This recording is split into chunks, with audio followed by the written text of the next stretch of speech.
ಇನ್ನು ಸಿಬಿಐ ದಾಳಿ ವಿಚಾರವಾಗಿ ಕೂಡ ಡಿಕೆ ಶಿವಕುಮಾರ್ ಪ್ರತಿಕ್ರಿಯೆಯನ್ನ ಕೊಟ್ಟಿದ್ದಾರೆ. ನನ್ನ ಹಾಗೂ ನನ್ನ ಸಹೋದರ ಡಿಕೆ ಸುರೇಶ್ ಹೆಸರೇಳಲು ಒತ್ತಡವನ್ನ ಹೇರಲಾಗ್ತಾ ಇದೆ. ನನ್ನ ಆಪ್ತರಿಗೆ ಸಿಬಿಐ ಅಧಿಕಾರಿಗಳು ಒತ್ತಡ ಹೇರ್ತಿದ್ದಾರೆ. ಸುದ್ದಿಗೋಷ್ಠಿಯಲ್ಲಿ ಡಿಕೆ ಶಿವಕುಮಾರ್ ಈ ಬಗ್ಗೆ ಕೂಡ ಪ್ರತಿಕ್ರಿಯೆಯನ್ನು ಕೊಟ್ಟಿದ್ದಾರೆ. ಇನ್ನು ಲಿಂಗಪ್ಪ ಹೇಳಿಕೆ ಬಗ್ಗೆ ಪ್ರತಿಕ್ರಿಯೆ ನೀಡಲು ಡಿಕೆಶಿ ನಿರಾಕರಿಸಿದ್ದಾರೆ.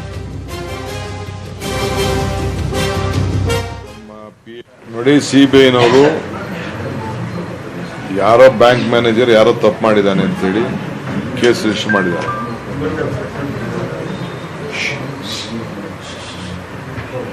ಸಿಬಿಐನವ್ರಿಗೆ ನಾವು ಎಲ್ಲ ಥರದ ಸಹಕಾರನ ಕೊಟ್ಟಿದ್ದೀವಿ. ನಮ್ಮ PAಗಳಿಗೆ, ನಮ್ಮ ಸ್ನೇಹಿತರುಗಳಿಗೆ ಎಲ್ಲ ಕರ್ಕೊಂಡೋಗಿದ್ದಾರೆ. 10 ಸತಿ ವಿಚಾರಣೆ ಮಾಡಿದ್ದಾರೆ. ವಿಚಾರಣೆ ಮಾಡಾದ್ಮೇಲೆ ನಾವು ಏನು ಸತ್ಯ ಇದೆಯೋ ತಿಳಿಸಿದ್ದಾರೆ. ಆದರೆ ಅವ್ರು ಒತ್ತಡ ಮಾಡಿ ನೀವು DK ಸುರೇಶ್ ಅವ್ರಿಗೆ ಸೇರಿದ್ದು, DK ಸುರೇಶ್ ಅವ್ರು ಹೇಳಿದ್ದು ಅಂತ ಹೇಳಿ ಅಂತ ಒತ್ತಾಯ ಮಾಡ್ತಾ ಇದ್ದಾರೆ. ನಮ್ಮ ಎಲ್ಲ ಸ್ಟಾಫ್ ಮೆಂಬರ್ಸು, ನಮ್ಮ ಫ್ರೆಂಡ್ಸು, ನಮ್ಮ ಲೀಡರ್ಸ್ಗೆಲ್ಲ ನೀವು ಸುರೇಶ್ ಹೆಸರು ಹೇಳಿ, ಸುರೇಶ್ ಹೆಸರು ಹೇಳಿ ಅಂತ ಒತ್ತಡ ಮಾಡ್ತಾ ಇದ್ದಾರೆ. ಇದು ಸರಿ ಇಲ್ಲ. ಇದು ಯಾವುದೋ ಒತ್ತಡಕ್ಕೆ ನಮ್ಮ ತಮ್ಮನ್ನ ತಾವು ಕೇಸ್ ಫಿಟ್ ಮಾಡಬೇಕು ಅಂತೇಳಿ ನೀವು ನಿಮ್ಗೇನು ಬೆನಿಫಿಟ್ ಆಗಿಲ್ಲ, ಸುರೇಶ್ ಅವ್ರ ಬೆನಿಫಿಟ್ ಆಗಿದ್ದು ಅಂತೇಳಿ 10 ಲಕ್ಷ ರೂಪಾಯಿ ಸುರೇಶ್ ಅವ್ರು ಈಸ್ಕೊಂಡ್ರು ಅಂತ ನೀವು ಹೇಳಬೇಕು, ಒಪ್ಕೋಬೇಕು ಅಂತ ಹಿಂಸೆ ಮಾಡ್ತಾ ಇದೆ. ಇದು ನಡೆದಿರೋಂಥ ವಿಚಾರ. ಮತ್ತು ಏನು ಕೇಸ್ ಅಂತ ಗೊತ್ತಿದೆ. ಮಾಡದಿದ್ರೆ ಯಾವ ಬೇಕಾದ್ರೂ ಟೈಮ್ ಇತ್ತು ಅವ್ರಿಗೆ, 2-1 ವರ್ಷದಿಂದ ನಡೀತಾ ಇತ್ತು, ಯಾವಾಗ ಬೇಕಾದ್ರೂ ಮಾಡ್ಕೋದಾಯ್ತು. ಈಗ ಬಂದು ಈ ರಾಜಕೀಯ ಜಂಜಾಟ ಸಂದರ್ಭದಲ್ಲಿ ಹೀಗೆ ಬಂದು ರಾತ್ರೋರಾತ್ರಿ ಪರ್ಮಿಷನ್ ತೆಗೆದುಕೊಂಡು ಬಂದು ಆಫೀಸ್ಗಳಿಗೆಲ್ಲ ಹೋಗಿ, ಮೊದಲೆಲ್ಲ ಹೋಗಿದಾರಲ್ಲ, ತಾಲೂಕು ಆಫೀಸ್ಗೆ ಹೋಗಿದ್ದಾರೆ, DC ಆಫೀಸ್ಗೆ ಹೋಗಿದ್ದಾರೆ. ಇದೇ ಪದ್ಮನಾಭನ ಒಂದು 20 ಸತಿ ಕರೆದಿದ್ದಾರೆ. ಇನ್ನು ಯಾರು ಕರೆದಬೇಕು ಎಲ್ಲ ಕರೆದು ಏನು ಸ್ಟೇಟ್ಮೆಂಟ್ಗಳು ಬೇಕೆಲ್ಲ ಮಾಡ್ಕೊಂಡಿದ್ದಾರೆ. ನಮ್ದೇನು ಅಭ್ಯಂತರ ಏನಿಲ್ಲ. ಬಟ್ ಒಬ್ಬ ಪಾರ್ಲಿಮೆಂಟ್ ಮೆಂಬರ್ನ ಬೇಕು ಅಂತ ಇಂಡಿಮೇಷನ್ ಮಾಡ್ತಾ ಇರೋಂಥದ್ದು ಇದೆಯಲ್ಲ, ದಿಸ್ ಇಸ್ ವೆರಿ ರಾಂಗ್. ಇದು ಮಾಡಬಾರ್ದು. ಇನ್ನು ಎಲ್ಲ ಬೆಳವಣಿಗೆಗಳ ಬಗ್ಗೆ ಮತ್ತಷ್ಟು ಮಾಹಿತಿಯನ್ನ ಕೊಡ್ತಾರೆ ನಮ್ಮ ಪ್ರತಿನಿಧಿ ಶ್ರೀನಿವಾಸ್ ಹಳಕಟ್ಟಿ. ನಮ್ಮ ಜೊತೆ ನೇರ ಸಂಪರ್ಕದಲ್ಲಿ ಜಾಯಿನ್ ಆಗಿದ್ದಾರೆ. ಶ್ರೀನಿವಾಸ್, ಡಿಕೆ ಶಿವಕುಮಾರ್ ಅವರ ಇವತ್ತಿನ ಹೇಳಿಕೆಗಳನ್ನ ಸಾಲಾಗಿ ಕೇಳ್ತಾ ಹೋಗ್ತಿರ್ಬೇಕಾದ್ರೆ ಎಲ್ಲೋ ಒಂದ್ ಕಡೆ ಡಿಫೆನ್ಸ್ ಮೆಕ್ಯಾನಿಸಂ ರೀತಿಯಲ್ಲಿ ಕಾಣಿಸುತ್ತೆ. ನೋವಿದೆ, ಆದ್ರೂ ಕೂಡ ಡಿಕೆಶಿ ಅವರು ನೋವನ್ನ ತೋರಿಸ್ಕೊಳ್ತಿಲ್ವೇನೋ. ಇಂಧನ ಖಾತೆ ಕೈ ತಪ್ಪಿದ್ದಕ್ಕೆ ಡಿಕೆಶಿ ಅವರಿಗೆ ನಿಜವಾಗ್ಲೂ ಬೇಸರ ಆಗಿರಬಹುದಾ ಅಂತ?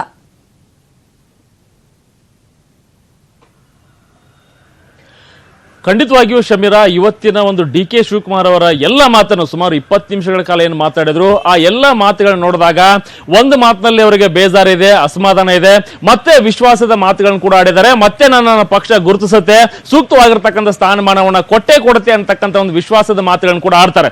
ಆದ್ರೆ ಏನೋ ಒಂದು CBI ದಾಳಿ ಆದ ಬಳಿಕ ಏನು ಬೆಳವಣಿಗೆಗಳಾಗ್ತಾ ಇದೆ, ಅದರಲ್ಲೂ ಕೂಡ ಅವರ ಬೆಂಬಲಿಗರ ಮೇಲೆ ಏನು CBI ಒತ್ತಡ ಹೇರಿ ಸಂಸದ DK ಶಿವಕುಮಾರ್ ಅವರ ಹೆಸರನ್ನ ಹೇಳಲೇಬೇಕು ಅಂತಕ್ಕಂಥ ಒಂದು ಒತ್ತಡವನ್ನು ಮಾಡ್ತಾ ಇದೆ. ಆ ಒತ್ತಡ ಬೆಳವಣಿಗೆಗೆ ಅವರು ಬೇಜಾರನ್ನ ವ್ಯಕ್ತಪಡಿಸಿದ್ದಾರೆ. ಅಷ್ಟೇ ಅಲ್ಲ, ಇಂಧನ ಇಲಾಖೆ ತಪ್ತಾ ಇರೋ ಬಗ್ಗೆ ಕೂಡ ಅವರು ಬೇಜಾರನ್ನ ವ್ಯಕ್ತಪಡಿಸ್ತಾ ಇದ್ದಾರೆ.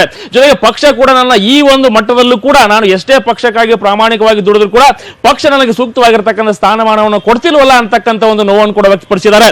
ಜೊತೆಗೆ ನಾನು ಕಾವಲುಗಾರನಾಗಿ ಉತ್ತಮವಾಗಿರ್ತಕ್ಕಂಥ ಕೆಲಸವನ್ನು ಮಾಡಿದ್ದೇನೆ, ಅದು ನಂಬಿಕೆಯ ಕೆಲಸವಾಗಿದೆ, ಪಕ್ಷ ನಾನು ಗುರುತಿಸುತ್ತೆ ಅಂತಕ್ಕಂಥ ಮಾತನ್ನು ಹೇಳ್ತಾ ಮೂಲಕನೇ ಮತ್ತೆ ವಿಶ್ವಾಸದ ಮಾತುಗಳನ್ನು ಕೂಡ DK ಶಿವಕುಮಾರ್ ಆಡಿದ್ದಾರೆ. ಅಂದ್ರೆ ಸಂಪುಟ ರಚನೆಯಲ್ಲಿ ಅವರಿಗೆ ಇಂಧನ ಖಾತೆ ಸಿಗ್ತಿಲ್ಲ ಅಂತಕ್ಕಂಥ ನೋವು, CBI ದಾಳಿಯಲ್ಲಿ ರಾಜಕೀಯ ಇದೆ ಅಂತಕ್ಕಂಥ ಒಂದು ಬೇಸರ, ಜೊತೆಗೆ ಪಕ್ಷ ನನ್ನ ನಿರ್ಲಕ್ಷ್ಯ ಮಾಡ್ತಾ ಇದೆ ಅಂತಕ್ಕಂಥ ಒಂದು ನೋವು, ಈ ಎಲ್ಲವನ್ನು ಕೂಡ ಅವರು ತಮ್ಮ ಮಾತಿನ ಉದ್ದಕ್ಕೂ ಕೂಡ ಅವರು ವ್ಯಕ್ತಪಡಿಸಿದ್ರು ಅಂತ ಹೇಳ್ಬೋದು ಶಮೀರಾ. ಶ್ರೀನಿವಾಸ್ ಹಳಕಟ್ಟೆ, ಅಷ್ಟೇ ಅಲ್ಲ, ಪ್ರಶ್ನೆಯನ್ನ ಕೇಳ್ತಿರ್ಬೇಕಾದ್ರೆ ನಾನೇ ಬೇರೆ, ನನ್ನ ಗುರಿಯೇ ಬೇರೆ ಇದೆ, ನನ್ನ ಟಾರ್ಗೆಟೇ ಬೇರೆ ಇದೆ ಅಂತ ಕೂಡ DK ಶಿವಕುಮಾರ್ ಅವರು ಪ್ರತಿಕ್ರಿಯೆಯನ್ನ ಕೊಡ್ತಾ ಇದ್ರು. ಹಾಗಾದ್ರೆ ಟಾರ್ಗೆಟ್ ಏನಿರಬಹುದು ಅನ್ನೋದ್ರ ಬಗ್ಗೆ ಏನಾದ್ರೂ ಸುಳಿವನ್ನ ಕೊಟ್ಟಿದ್ದಾರಾ DKಶಿ ಅವರು?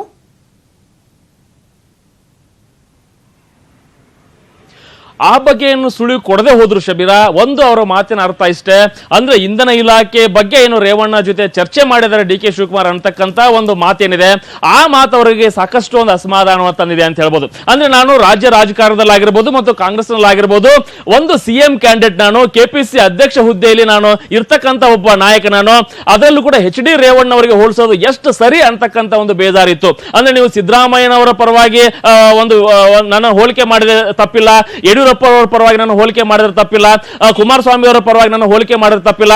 ಆದ್ರೆ HD ರೇವಣ್ಣ ಅವರ ವಿರುದ್ಧ ನನ್ನ ಹೆಸರನ್ನ ಯಾಕೆ ತಳಕ್ ಹಾಕ್ತಾ ಇದ್ರಿ? ನಾನು ಅಷ್ಟು ಅವ್ರ ಜೊತೆ ಚರ್ಚೆ ಮಾಡ್ತಕ್ಕಂತ ಒಂದು ದೊಡ್ಡವನು ನಾನಲ್ಲ, ಮತ್ತೆ ಮೆಂಟಲ್ ಗಿರಾಕಿನೂ ನಾನಲ್ಲ.